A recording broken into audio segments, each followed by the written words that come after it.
It's important because all religious subjects are important, all political subjects are important, because all of them need to be reappraised in the light of reality, because we have not faced reality, because we as a people live in a world of fantasy. And once we face reality and use religions properly, and once we understand how they are used by other people, and once we separate, not so much as separate spirituality from religions, and understand that out of our spirituality came the world's religions, and that we have been naive and let people take from us the basis, the elements, make religions and come back and sell them to us. Once we understand that, and that we had a much better version of the same religions before their former creation, and then once we recover from the shock of discovering that we had something better than what was sold to us, rehashed from our elements, then go back and take the great spirituality we had and move with it.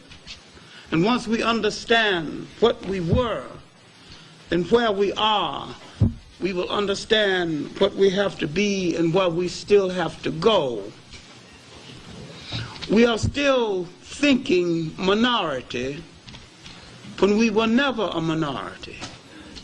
But we are letting minority people fool us into thinking minority. And we are literally being controlled by minorities who endear themselves to other minorities by demonstrating their ability to control us. And they control us by manipulating images through politics, religion, in the mass media. All right, the subject admittedly is dangerous. As religion is a delicate and dangerous subject, and it's even more delicate and dangerous when you're talking to people of African descent. Because where religion is concerned, we are a purist people. We are the true believers. We out-pope the Pope and out-Muhammad Muhammad. We believe in things in its purest form, and we actually believe things are exactly what they say they're supposed to be. We have a humanity that actually makes us believe that people believe in democracy, and the inventors of it don't believe in it. And we had democracy before they think they invented it. And when they invent a fake version of it and sell it to us, we accept the fake version and neglect the genuine democracy that we have been living all along. Not only democracy, but humanity.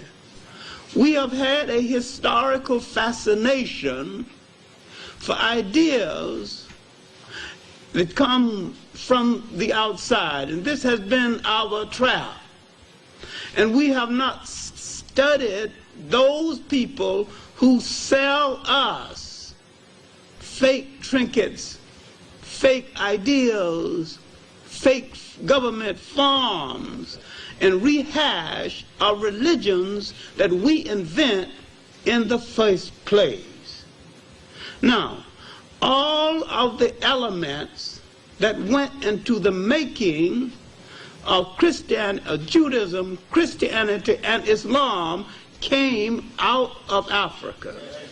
And you have to distinguish between the elements in the formal organization of the religions themselves.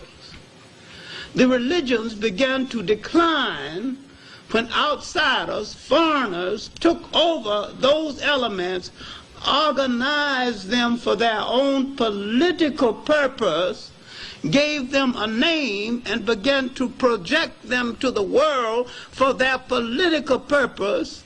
Then the outsider created a religion, but he forgot the African substance, and the African substance was spirituality.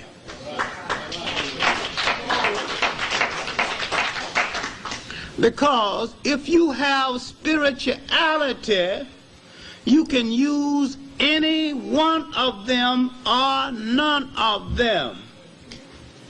Because the African spirituality encompassed the essence of all of them.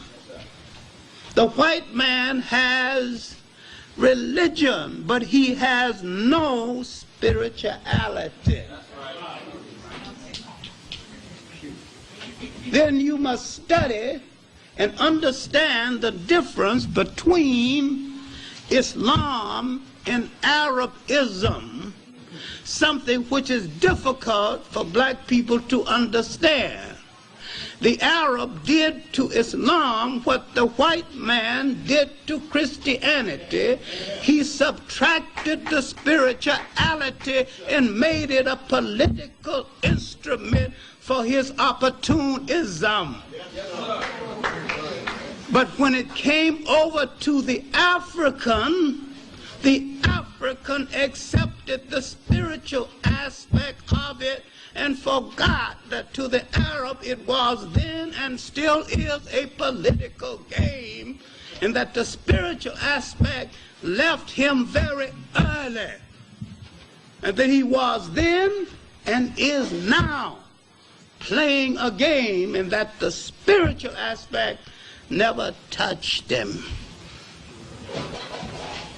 And if you listen with me with some kind of patience, I will show you exactly what I mean, because if you see that it was the African who used this religion spiritually, and it was the Arab who used it politically.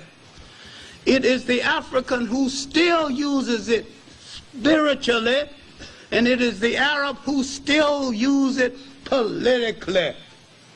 If you look at the present-day Sudan, where the Arab have declared war on African cultures, and he not only while he has declared war on African cultures, he's eating bacon, drinking scotch, and patronizing European whores. He is as holy as a dog. And yet, you can go to Egypt and order scotch, bacon, or anything you want from the West, including a Western woman, and you can go to an African country that is Muslim, and if you order scotch, you might be put in jail. I am saying that Senegal, a Muslim African country, is more Muslim in its practice of the faith than Saudi Arabia. And you have African countries, because Africans in general believe in the spirituality of the religion, and while the Arabs practice the political aspect of the religion, devoid of spirituality.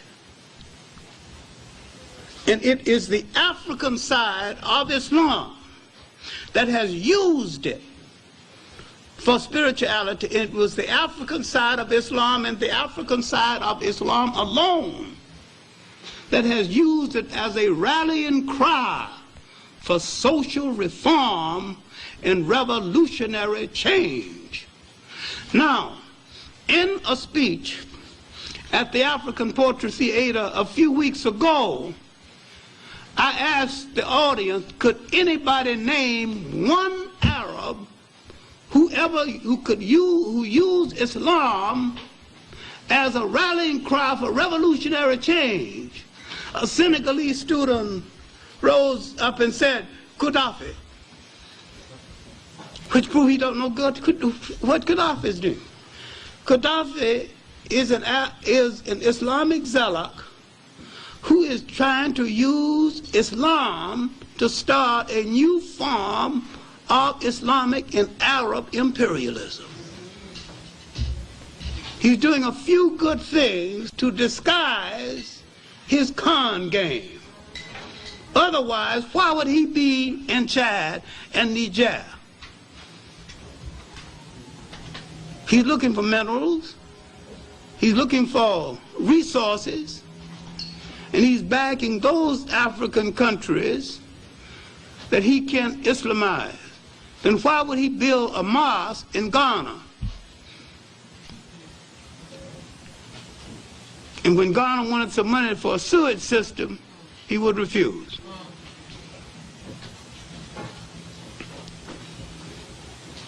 You see the politics, but you don't see the spirit. Now, there's some things he's done that I can admire. I've been in Libya 3 times, and I've talked to him twice. He has a country 2/3 desert. It's almost self-sustained in food. That is to be admired. You've got African countries rich in soil, rich in forests, buying rice from Texas, and they got big rivers running through the country, and all rice needs is water, moisture. All sugarcane needs is moisture. You got them buying sugar from other countries, not making the best use of their own resources. And yet, he has made better use of his resources internally than many countries in Africa that have 10 times more resources. That's a plus for him in taking care of his people. But his external program is a form of Islamic colonialism that the African can't see. The African has got the illusion that there's somebody going to do something for them for nothing. The European and the Arab are similar. Their intention is to come to power and to use the religion as an instrument of power. Now, I believe religions should be instruments of spirituality and moral uplift. And the African obviously believes the same, and that is the way it should be used. But if you name, every time you name an African revolutionary who used Islam as a rallying cry for revolutionary change against colonialism, it is the black side of Islam. Now, I can rattle off all these African revolutionists, and it nearly always became part of that same basic structure. Now, I am not against Islam. I see it as a force in human history that has to be reckoned with, and that at times has commanded respect and can again command world respect. If forced to the wall, and if I have to choose between it and Christianity, I would choose it. I am that disgruntled about Christianity. I'm that disgruntled about it because I think both of them have failed their mission to mankind, and there is no excuse for them failing in their mission to mankind. I don't excuse either one of them, as I don't excuse the United States or Russia for failing their promise to mankind. I think they're both two thugs. I'm not equating Christianity and Islam with Russia and the United States. I am saying that these are world forces that made promises, and that these two thugs who met in an icebox recently to reflect their temperament and their character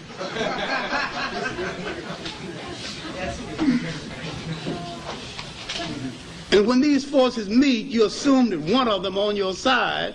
You quite forget that when they meet, they are arguing about which one of them going to rule over you. All right, now, let me stick to my notes because I've got more notes than I've got time anyway. Now, my point is that we were robbed of our original religions so long ago, we have forgotten what those religions were. And once we go back to the original base of our religions, before Judaism, Christianity, or Islam, and when we go back to those religions were based on spirituality, and the God concept of those religions, of Judaism, Christianity, or Islam, came out of what I referred to as pre-God religions. I don't use that anymore because people don't understand what I mean about pre-God religions.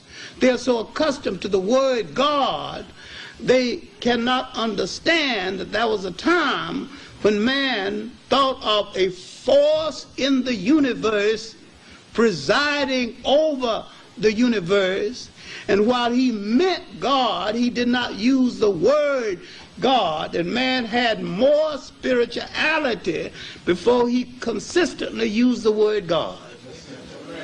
He used the God force and the God concept without using the word. He meant the same thing, and ultimately Western man interpreted that as meaning the same thing.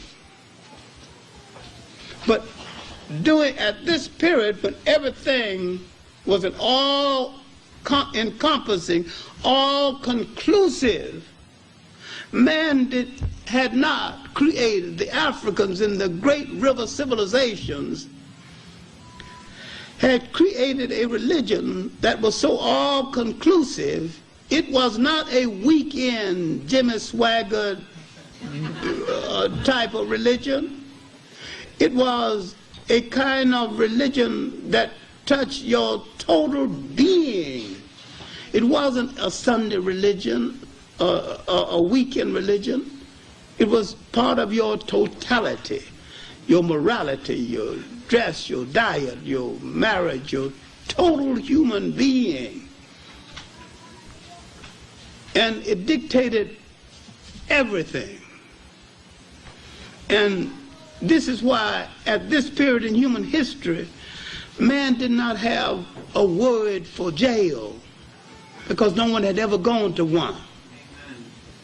No word for orphanage because no one had ever thrown away any children.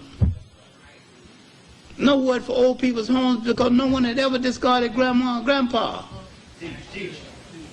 Man was truly religious, too religious to shirk his responsibility in any way. I'm saying that religious, too religious to shirk his responsibility in any way. I'm saying that was a truly great religious period of man. But once these foreign clowns begin to organize and misinterpret what the great Nile Valley African thinkers had and began to slap names on them and began to make political and military use of them, that's why the whole thing went wrong. Now, when we look at Islam, where the brothers go wrong, that every time they move from one religion to another, they think the new religion has been with us forever. It is the newest of the world's religions and the last one to come into the mainstream of historical consideration. And when you separate it from Arabism, if you can, and it is difficult, I must admit, but when Islam moved over into North Africa,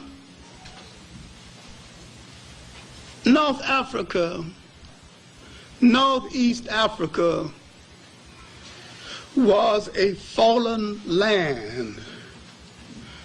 It had been raped for 1,000 years. The conquest wasn't much of a conquest. Starting with the Cambyses' invasion 550, and they didn't arrive until 639 A.D. And the Cambyses' invasion was 550 B.C. Over 1,000 years later, they got there, and they had one invader after another, Greeks, Romans. What resistance was left? All the great structure torn down. They were ready for anything when they arrived. They said they're bringing a great civilization. They arrived to feast on the fallen body of a once great culture. All right, now let's go back and pick them up at a period, the infancy of this thing. But let's look at these religions and look at these Nile Valley civilizations. Look at them as the basis of Western religions. And all the time this had happened while Europe was in its darkness. Now, when you take this like a classroom teacher, you've got to go into details. And when you go into these details, you've got to look at the making of the spirituality of Nile Valley people and to what extent this influenced the people of the Tigris and the Euphrates and the development ultimately of the people who became the people called Arabs. Remember, and this is hard for the new convert to understand, that inactivity as a place in human history, the Arabs are basically an AD people. There is no BC activity of consequence that can be attributed to them.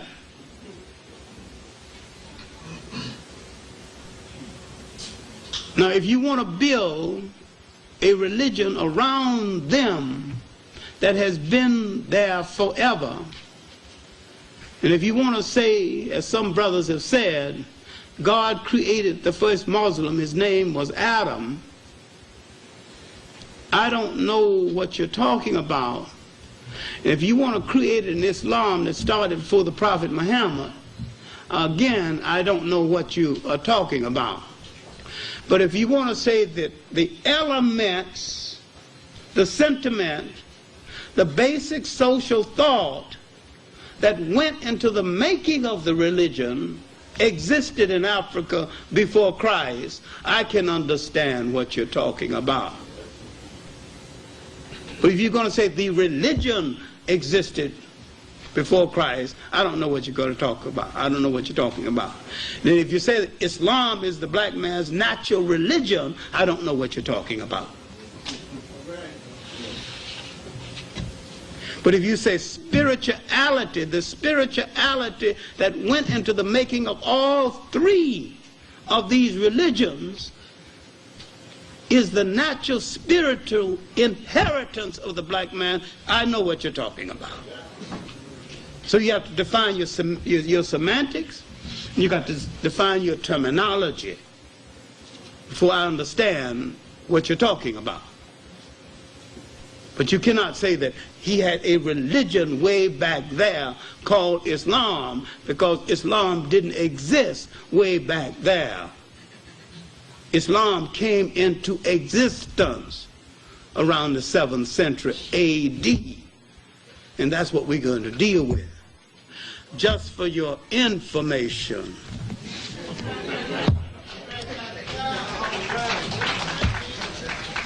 Some people never seen the Quran. This is it, in English and in Arabic.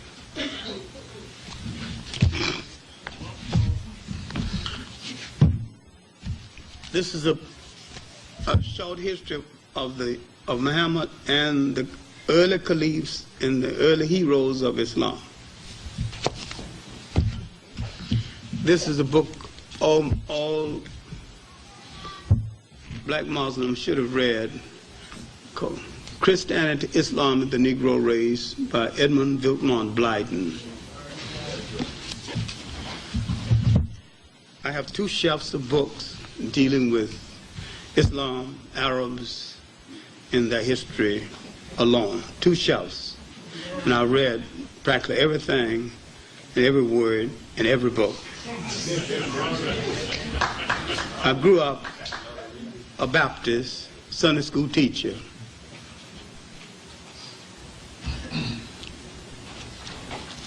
I belong to an African spirituality. I respect all religions when they practice what they preach.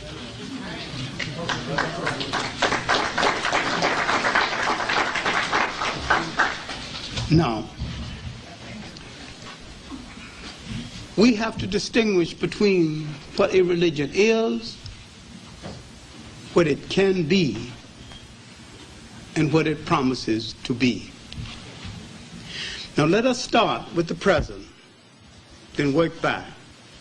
Let us start with Ella Mazzaroi's series, The Africans. Because this series will and has done a lot of damage, principally because most African people who see the series never read one book on Islam, never read one book on Arab history, and do not plan to do so. And all they have is his word. And they're not going to check him out. He tells you a few good things about Africa, then he is running strictly an Arab Islamic game, and he is running it well. It is a con game. And it is not about African history at all, because he is not telling you African history. He is telling you basically a few tidbits of African history in order to get his Arab Islamic point across, and tidbits of African history in order to get his Arab Islamic point across, and he is getting it across exceptionally well. And that is what he set out to do. Now, why don't we ask the question, A Jewish journalist fund financed it. Why haven't we asked, who is Al-Mazrui? Half African, half Arab. Another question we have to ask, what is the role of the bastards of history? And he's a bastard. The bastards of history under pressure nearly always take sides with their father's side of the family that is in power. Father was an Arab. He is more Arab than the Arabs. He's black when he wants to be black, when it's his convenience. But in this series, this man is more Arab than the Arabs. You have to know some African history to know the game he's playing. But if you don't know African history, you don't know his omissions. You don't know his omissions about Ethiopia. You don't know he's left out Bilal. He's left out Zayd bin Harith. If you don't know anything about the Ethiopian period of Islam, when Ethiopia saved Islam, then when you leave it out, you don't know it because you didn't know that there was a period when Ethiopia saved Islam. But if you read the Encyclopedia of Islam, the Encyclopedia of Islam said that Bilal was a slave, Zayd bin Harith was a slave. The Encyclopedia of Islam on this point is wrong. Bilal was a lawyer for that day. Zayd bin Harith was a military man. They were both Ethiopians. Why Ethiopians? Why did his rich wife choose two tutors for him, both Ethiopians? Now you got to look at Ethiopian history. Why the fascination for Ethiopia? When the Prophet was born, half of Arabia was an Ethiopian colony.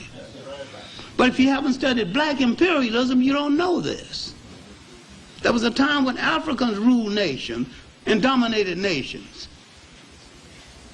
Well, you never read Baldwin's Prehistoric Nations or Drusilla Dungy Houston's work, recently reissued, on the wonderful world of the Cushite Ethiopians.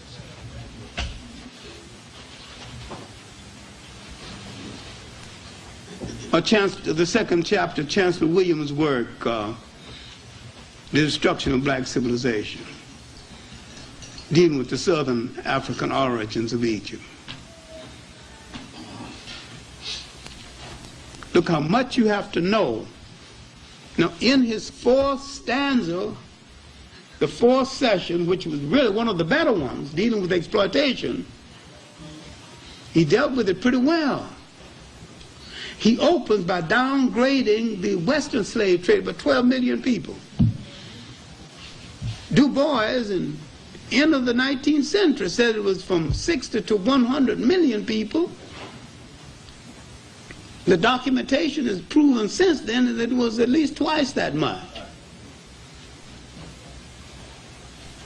Then the other documentations on the Arab slave trade in a work called Slave Trade in the Indian Ocean prove that one period 35 million Africans were taken out. Then he said there's only 2 million Africans in the Arabian Peninsula. And he asked, where are those Africans?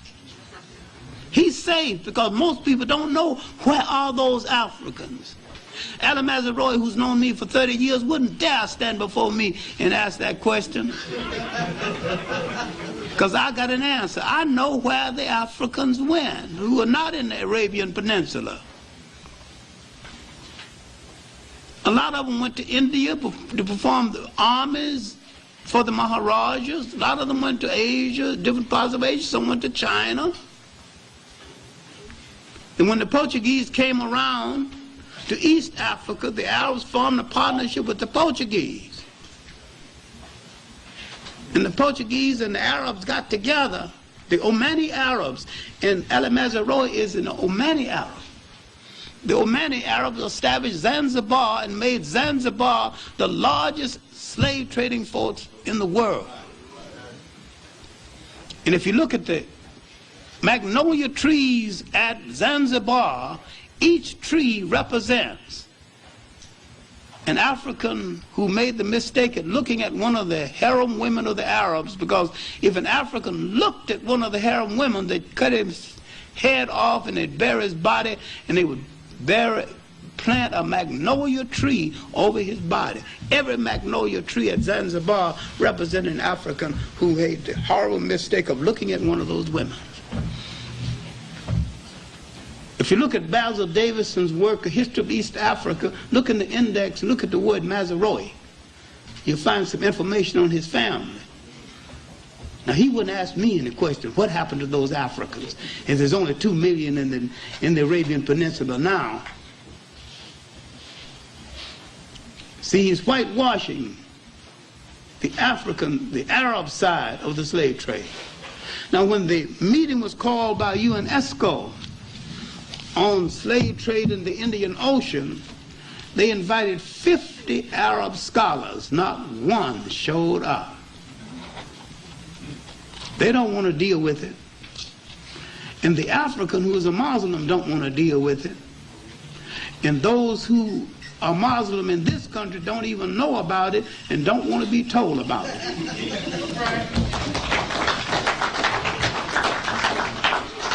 Because they think when they left Christianity, they joined a pure thing that is without fault. I'm not saying leave it. Stay with it. Stay with whatsoever you want to stay with. But realize all Western-oriented religions are faulty. All Western-oriented religions were in the slave trade one way or the other, one time or the other. And all religions that said that God endorsed slavery are liars and hypocrites.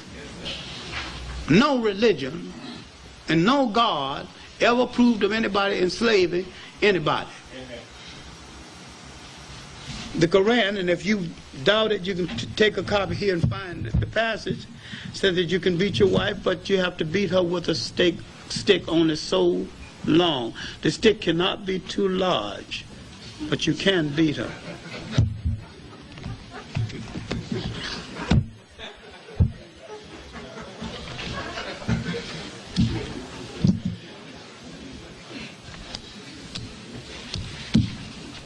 Now, when you go back to the laws of Hammurabi, 2000 BC, from Babylonia, now you can see the origin of some of this. It's supposed to be the first civilized law. Hammurabi said that slavery is a good thing. It's all right to have a slave, but you got to have some humanity about it. You've got to give him a day off.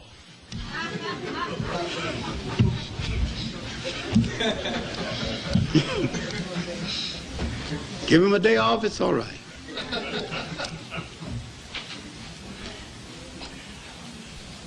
We need to read more of other people's history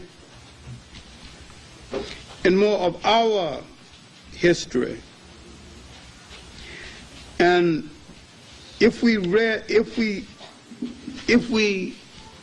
had read more history, we might understand the damage that the series is doing, and understand also that he is playing the role of a con man.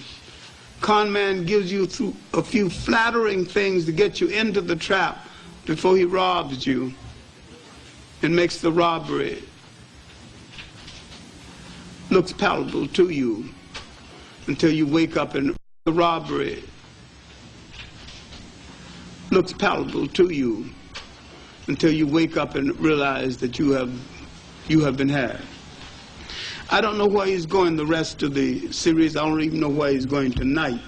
And this series will get more exposure than any any educational series ever. It's on tonight, it'll be on Sunday, and it's on cable sometime during the week. So if you miss it tonight, don't worry, it'll be on Sunday. Why it's getting all this exposure? Somebody wants this message out there. Who wants that particular message out there? Who has the reason? Let's study its backers. Why the National Endowment for the Arts, an American, your money was behind it. That's only $650,000. It cost about $5 million. The rest came from the Annenberg Trust. What's their interest in backing an Arab commentator? He wrote the commentator. He wrote the book about it. And yet another series was put on by an Englishman, Basil Davison, 3 times better than that one and more honest. Because knowing that he was white, every time he came to a critical part of the history, he found an African and put the African historian in front of the camera and let the African explain African history instead of he doing it. And I'm saying that the Englishman did a better job because the Englishman let the African explain instead of explaining himself. But Ali Mazrui is doing all of the explaining. All right. This talk is not about Ali Mazrui, but you have to understand something of what is happening to you. This is an Islamic whitewash. I hope you understand that. And the sad fact is that most of you and most people who saw it will not understand that this is what it is. And it is for a larger reason. And that reason is going to come out more and more. Now let's look at Africa on the eve of the rise of Islam. Religions rise and are created and grow in a vacuum. A condition has to be created for religions to rise. What was the vacuum? How did it create? Who created it? What was the condition in Africa, in Western Asia, called the Middle East, on the eve of the rise of Islam? If Islam rose in the 600s AD, what was happening in the 600s AD? The Roman Empire was falling apart. The Roman Empire had been falling apart militarily since 450 AD. 450 AD, a bunch of German thugs called Vandals moved down and hit the Roman Empire. Now, the Romans had propaganda out that the Roman was invincible militarily. And a lot of people believe this. It's just that the Vandals didn't read the propaganda and couldn't read anyway. And they did not know that if you hit a Roman, you're supposed to fall dead. And see, they just went and hit those Romans in such a way that the Romans never recovered. And they added a word to the language: vandalism. Destroy everything. They warred on men because they had a wife and children, because they're too stable. they resented everything. Then they moved over to Spain and started a fight with the Visigoths, the Goths and the Visigoths. But only the people who read Roman propaganda continued to believe the nonsense. But the Romans would coach a long time. Now, they had already made a mess out of the management of Christianity, because now the fight between the Byzantines and the regular Romans continued. When the Romans, and if you understand what I'm saying right now, maybe you'll straighten out some current thing. When the Romans stopped killing Christians and became Christians, they wanted to take over the apparatus of Christianity from the Africans who were managing it while they were killing Christians. When the European takes over anything, he wants to control all of it, not a part of it. Now, if some backward people called black leftists understood this, they would realize that if they help the white left into power, the white left is going to do them in.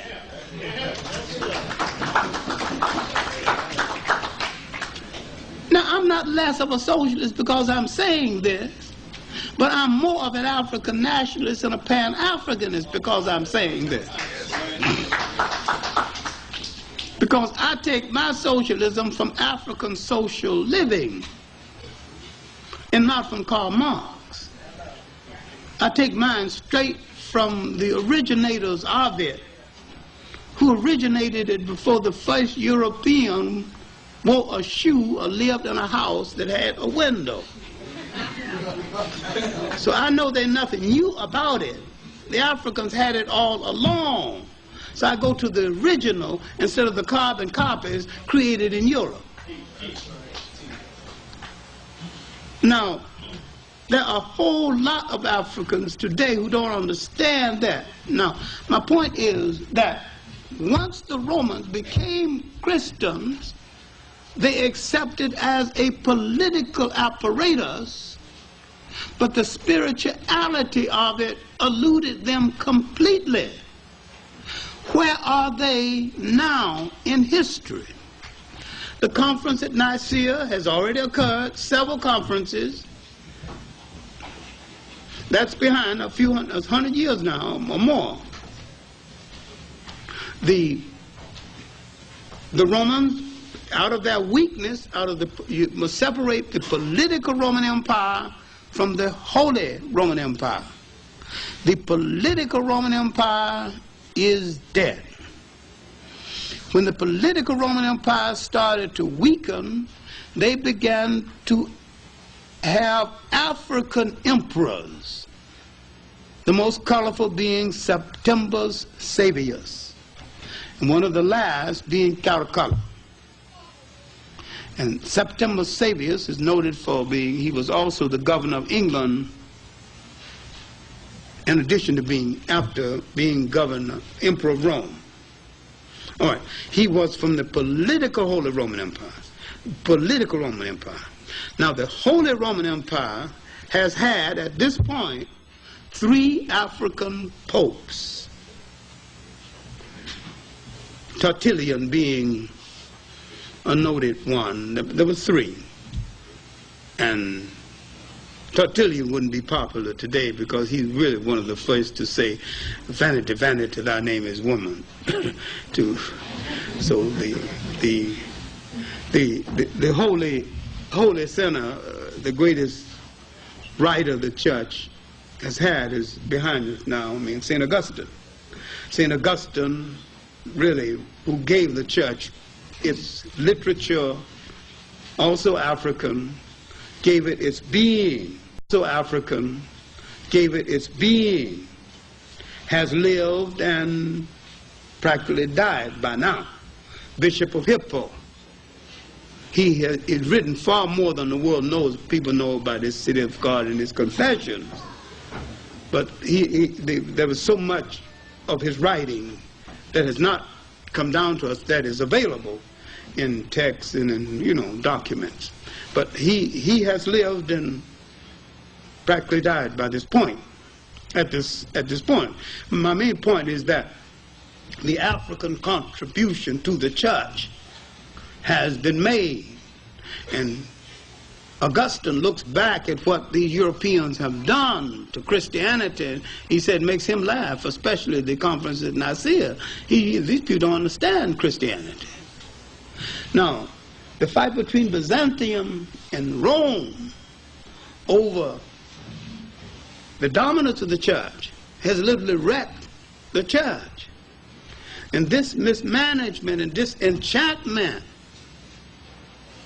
now would cause a camel boy. Now, because you can't read, that doesn't mean you have no wisdom. Most of the people of that period couldn't read. That don't mean they're stupid. To begin to talk to other camel boys. And finally, he began to rise up in his profession, and his uncle began to give him a little leadway. He was working for his uncle, in the trades, the caravan trades between the masters, and and he finally marries a rich widow. This rich widow secures for him 2 Ethiopian tutors that the Encyclopedia of Islam mistakenly called slaves. They're not slaves. And Zayd bin Harith and Bilal. Bilal is the prophet's first convert. And Zayd bin Harith is listed as the third. I'm at a loss to find out who was the second of the African converts. All right. Oh, now, this is the condition. The corruption of Christianity has reached a point for failing to find reform, to get reform. He began to send letters to the different heads of state asking them to accept the new faith. And some of them laugh at it. Some of them tear up the letter. The Emperor of China takes it seriously. He didn't say, oh, so what's the big deal? He erects a mosque. It's all right. One more religion don't mean nothing to him. So, he erects a beautiful new mosque in China. It's all right. I mean, it didn't seem to bother him. He'll accept it. He'll give it a chance. Anybody want to join it? Here's a mosque. Yeah. You make no fuss about it. A few accepted, a few didn't. And then he tell me either go to accept the faith or go to pick up your sword, because I'm gonna fight you. Now, Bilal accompanies the prophet on his various missions. And he is looking for someone to call the faithful to prayer. Bilal becomes the first of the Muslim to call the faithful to prayer. And he has looked, and he did among the people of Arabia. He don't want to use bells or, Then he comes home one evening. Bilal is his steward and his mace carrier and general all-around man. And he tells Bilal his problems. Then he asks Bilal to see if he can say the call to prayer. And he said, why have I been looking all over Arabia when you have the sweetest voice in all the land? Now Bilal becomes the one to call the faithful to prayer. And he makes out of it a great art form. And even today, if you go to Senegal and listen when the faithful are being called to prayer, the Africans do it, and it is a concert. It is a concert piece. Then go to an Arab country and listen. Almost like a bad bird singing off tone. They can't bring it off to this day.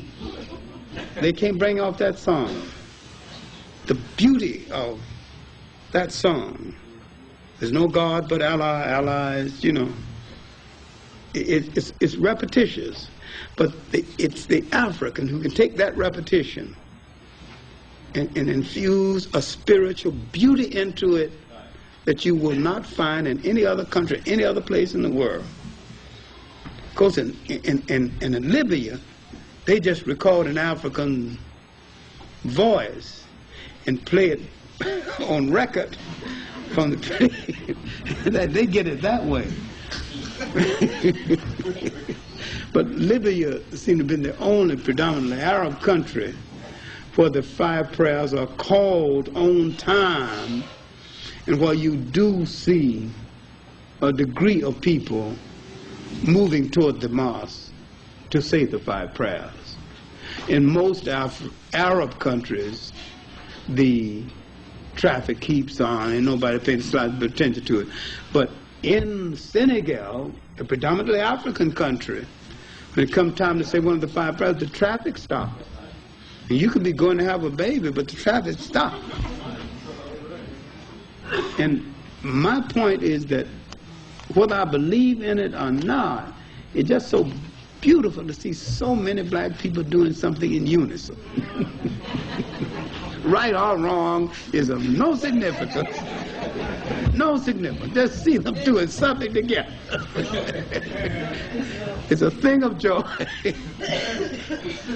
You notice one thing generally, the men and the women are closer together in African countries than in Arab countries.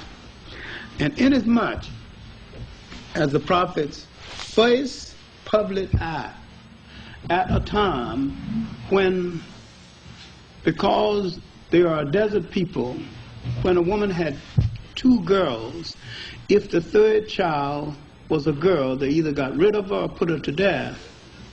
Women protested this. He defended their right to keep the children.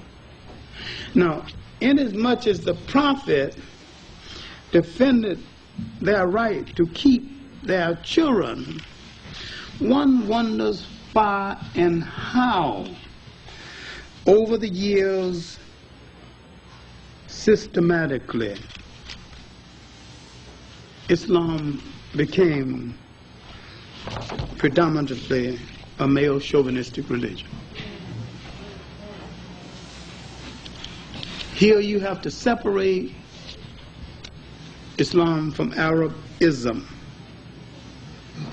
Maybe it was something about the desert, and maybe it was the belief that a woman needed protection, but very few women rose to high position in the Arab side of the religion.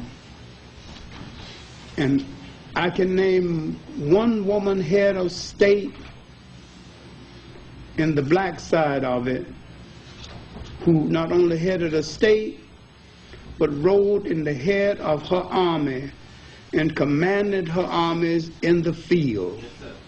1500s, that's Elmina of Nigeria in the state of Zara.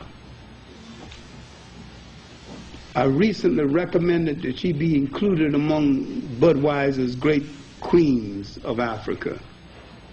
And I purposely supervised the writing of the copy in order to eliminate a whole lot of the misconceptions about her. And they are misconceptions and rumors. The rumor was, because she never married, is that she took a new lover each night, and if his performance wasn't adequate, she had him killed in the morning. There was no proof of this at all. And if that rumor got out, I guess half of the male population in the world might disappear. Even stars don't perform at their best every night.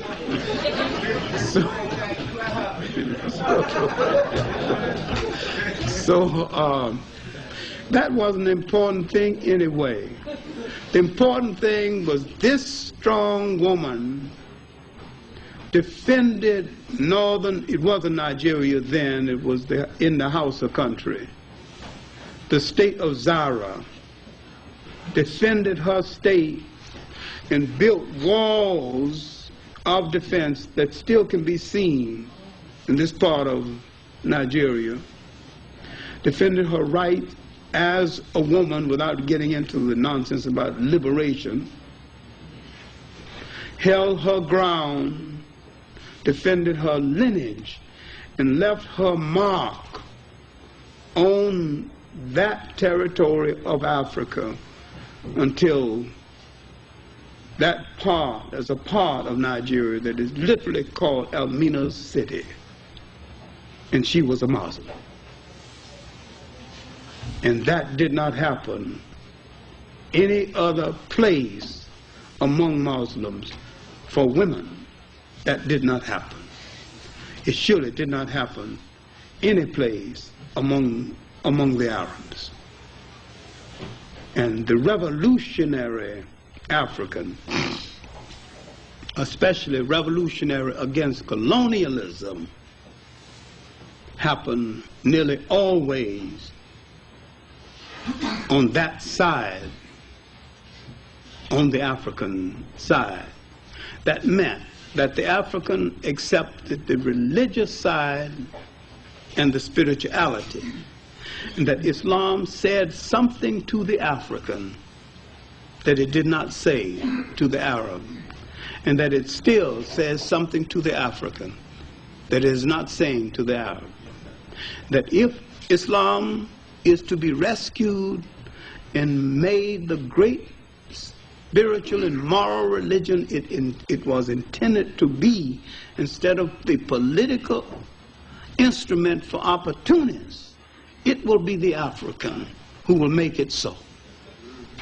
He has the capacity to make it so. And this is what we need to look at. Not to ignore the Arab at all, not to ignore the fact that it was from Arabia that the religion came out, swept over into North Africa, and had its rapid growth. All right, now, after this religion barely got underway, the Prophet had some difficulty, had to leave Medina, then literally had to fight his way back to Mecca. Bilal was with him all of the time, and so was Zayd bin Harith. Zayd bin Harith was the governor of the Prophet's tribe, the Quraysh, and he was married into the Prophet's family, one of the highest honors possible. And he is hailed as one of the great heroes of Islam in the Encyclopedia of Islam, in other literatures of Islam. The literature of Islam writes about the great blacks, but they don't tell you they were black. And what we need to do is to do a little more research in the area of Arabia and the presence of so many Africans at the time. We need also to look at the number of African neglected heroes and Islam and bring them back to fore, bring them back into world consideration, and understand that Islam came into being so fast. It is literally a religion made from a composite religion, and the least original of the world's religions. It had to take something from Christianity, something from Judaism, something from Zoroastrianism. That is nothing that one needs to apologize for. And yet, it came into being at a time. It served a great purpose. And it had to turn to many places for haven and for shelter.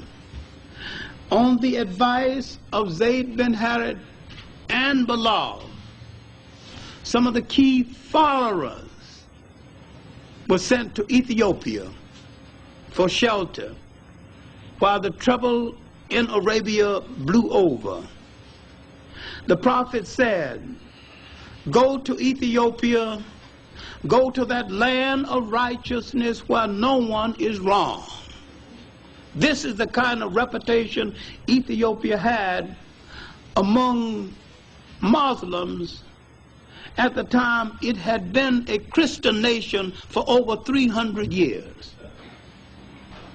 Other people against the move went ahead and told the Ethiopians that these people were thieves. And when the Ethiopian king received them, he said that your message is not much different from the Christian message. And he received them and sheltered them until the difficulty blew over and they went back and strengthened and got the faith well underway. Now, Bilal stayed with the prophet the rest of his life, and when the prophet was dying, he literally appointed Bilal as the next caliph, and he refused it. Now look what would have happened to the faith had Bilal became the next caliph after the prophet. It would have been a different religion altogether. But he refused the honor, but he did not call the prayers except 2 more times. After that, he called the prayers for Omar, the first caliph, and 1 time for a special meeting for the first caliph. And then he either went back to Ethiopia or he died. We know Zayd bin Harith died in a battle against the Byzantines. But these 2 Ethiopians had helped to lay the foundation and the strength for Islam. Islam now was ready to move out of Arabia over into North Africa, to move into the vacuum left by the confusion of the Romans and the mismanagement of Christianity. North Africa was in such a sad state that the people were ready to welcome almost anything with the wreckage left by the Romans. So there was very little resistance with the wreckage left by the Romans. So there was very little resistance. In a little while, the Muslim armies had swept across most of northern Africa. A little resistance from the Berbers. These are relatives of the Arabs who had arrived much earlier. And this resistance didn't didn't last too long. When this resistance died down, Islam swept into the Western Sudan and began to convert Africans. Now, Islam swept into the Western Sudan. Understand me now, if you can visualize a map of Africa.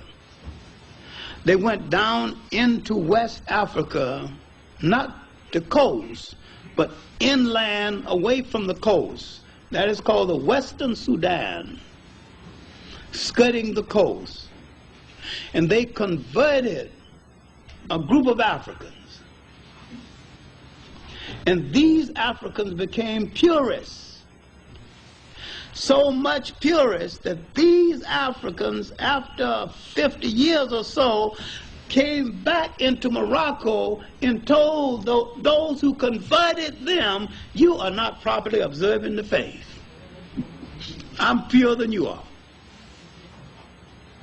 Now, you have to understand this, because Western Africa, the Western Sudan and Western Africans were converted by Islamized blacks. East Africa was converted by Arabs.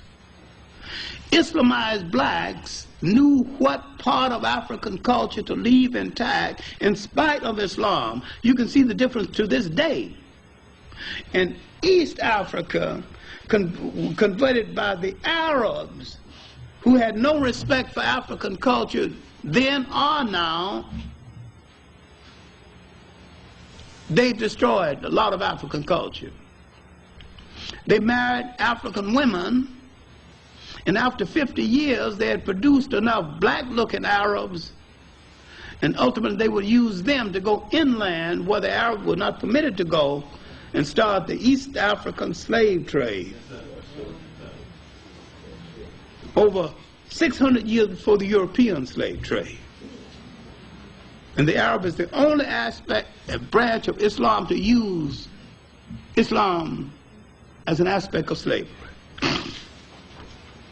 Now, the Africans who converted those in Western Sudan left the matrilineal system intact, meaning the lineage coming down through the female remained intact in Western Africa, while in Eastern Africa, the Arab installed the patrilineal system, meaning the inheritance comes through the oldest son, and the lineage comes down through the male side of the family.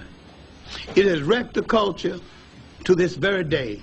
It has confused the culture to this very day.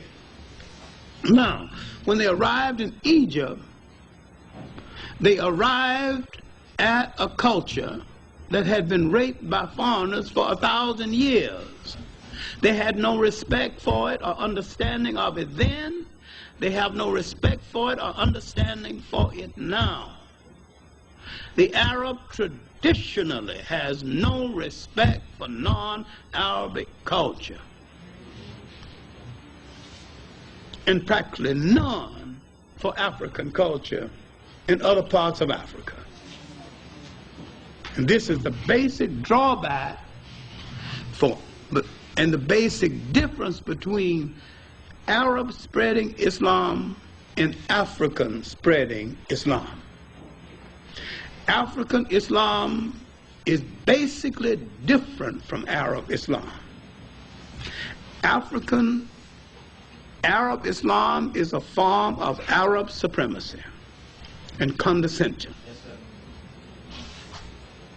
Just like white Christianity is a form of white condescension. They think they're doing you a favor to let you in their church. The church becomes their private property, just like the Arabs think they're doing you a favor when you come into one of the mosques. And if you go to Mecca and see the discrimination against colors, different colors, you will find that out, is that even in Mecca, there is color discrimination. And they'll look you straight in the eye and deny the whole thing. All right, now, They're in Egypt. But out of the Western Sudan would come a great general, Clarke Ben Zad, Jabral Clarke. He would discover a weakness in Spain fighting the Goths and the Visigoths and the Vandals fighting among themselves. The dissident element in Spain would do something white people rarely ever do. They would sneak across into Africa and tell the Africans how weak the whites are, and said they are so weak, if you want to conquer them, it's an easy thing to do.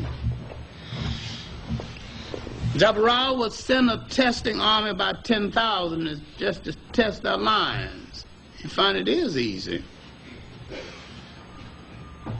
Then later, he would send 60,000. He'd take Spain. Now this is purely an African conquest. You're not dealing with the Arab conquest of Spain at first, because the Arabs were not there at first. The initial conquest of Spain was African, not Arab.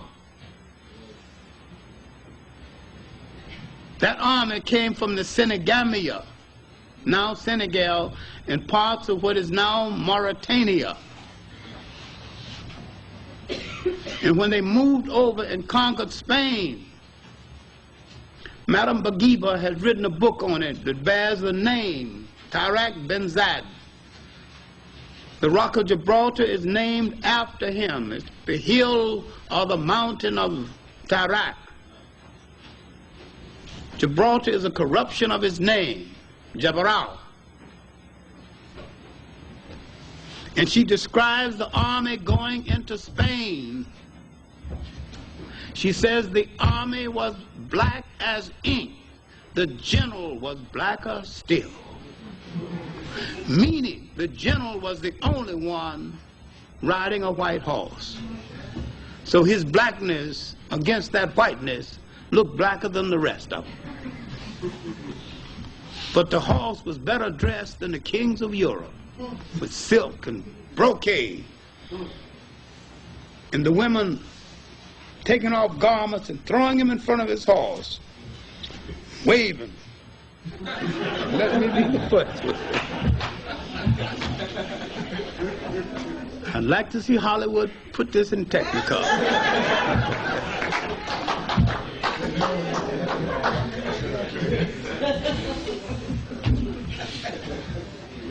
Militarily, the Africans took over Spain, and militarily, the Africans held Spain until 1240, while the Arabs did come in. But the military hold on Spain was African. Now let's look at the Africans and the Arabs, that combination called Moors in Spain. What did they do? What did the Africans give to Islam? Why do you find a toleration between Christians and Arab, Christians and Muslims in Spain that never existed before ever? It is the African spirituality. They coexisted with the Catholic Church side by side. They worked out a humane agreement. No mass killing.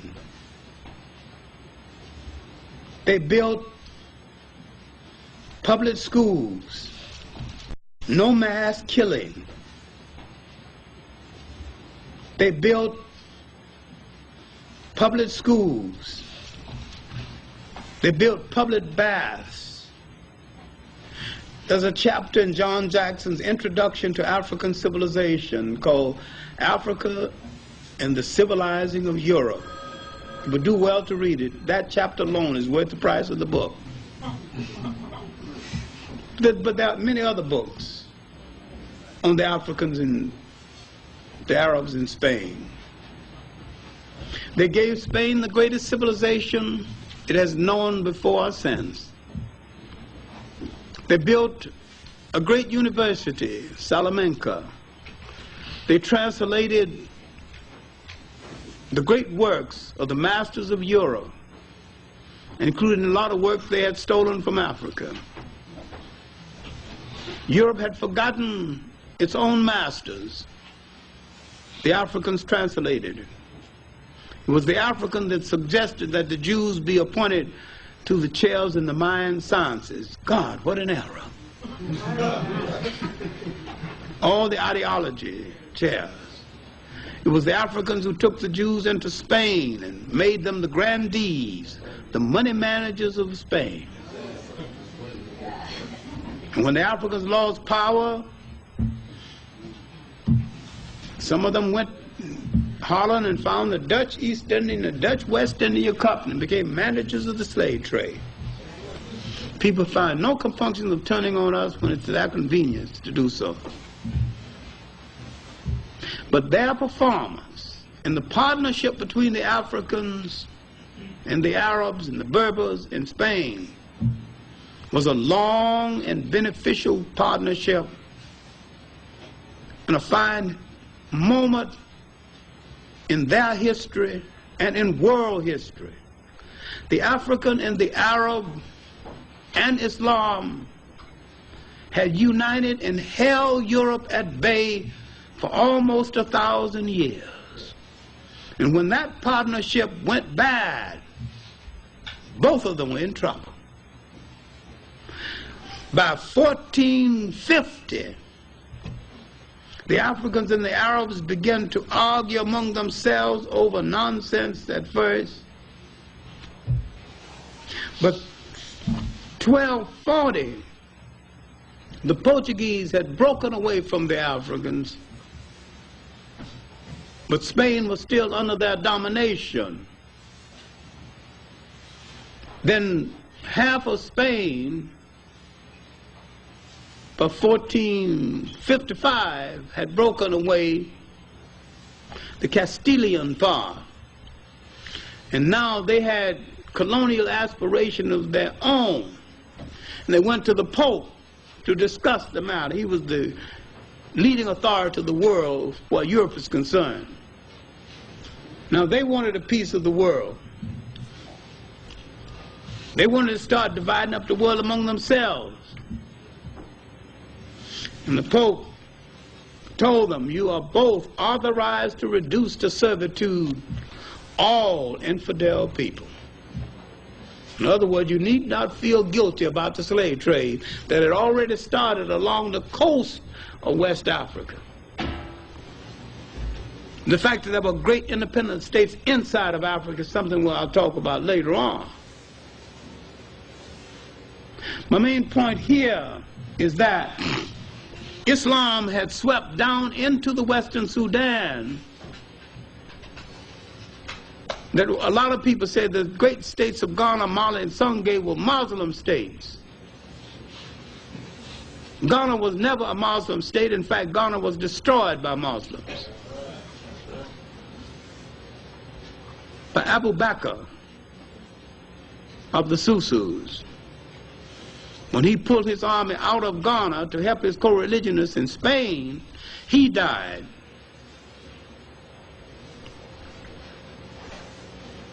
Now, I'll be talking about these other states in more detail in another way. But what I'm concluding with is that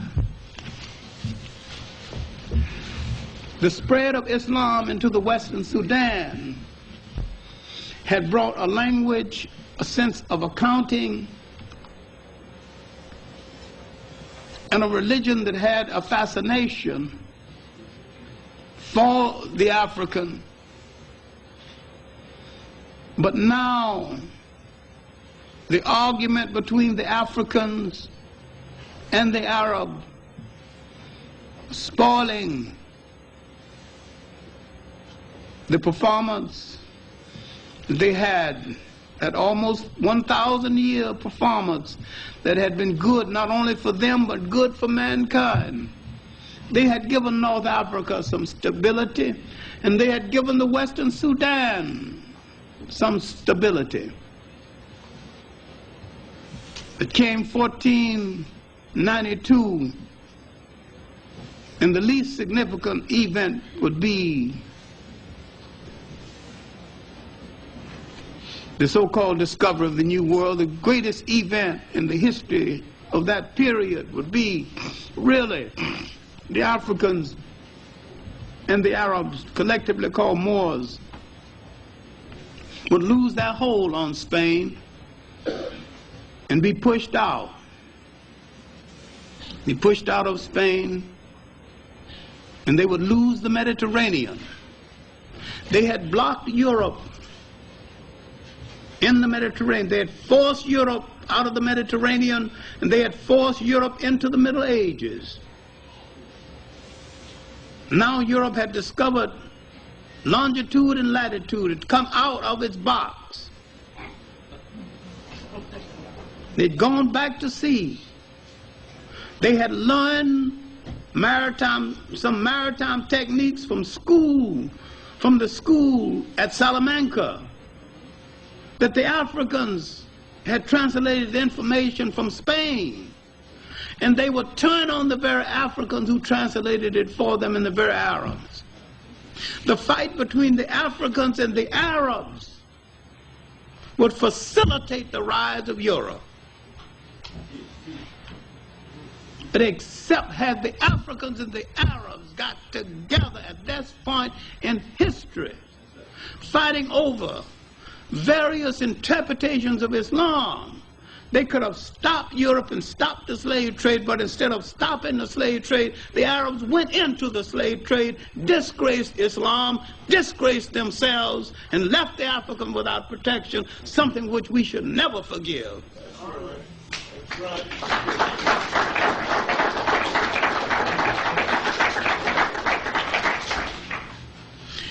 And after this,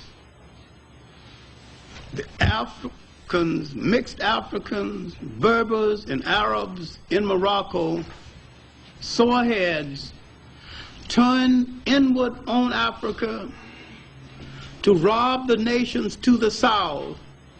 They recruited European mercenaries with modern weapons for that day, and with some guns supplied by Queen Elizabeth I, they invaded the Western Sudan, destroyed the great state of Sangay.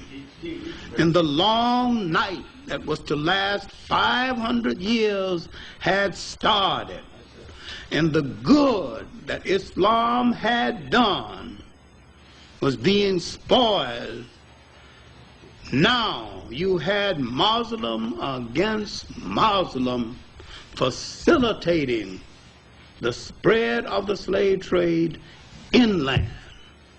I am saying that while this is one of the world's greatest religions, its redemption is going to come from Africans who will rescue it, give it a real meaning, make it a world religion, make it a world force for unity, and give it the sense of tolerance and respect for other cultures and religions that it once had, and integrate it into the concept of African culture and African liberation. Either do this or throw it into the ash can of history. Thank you.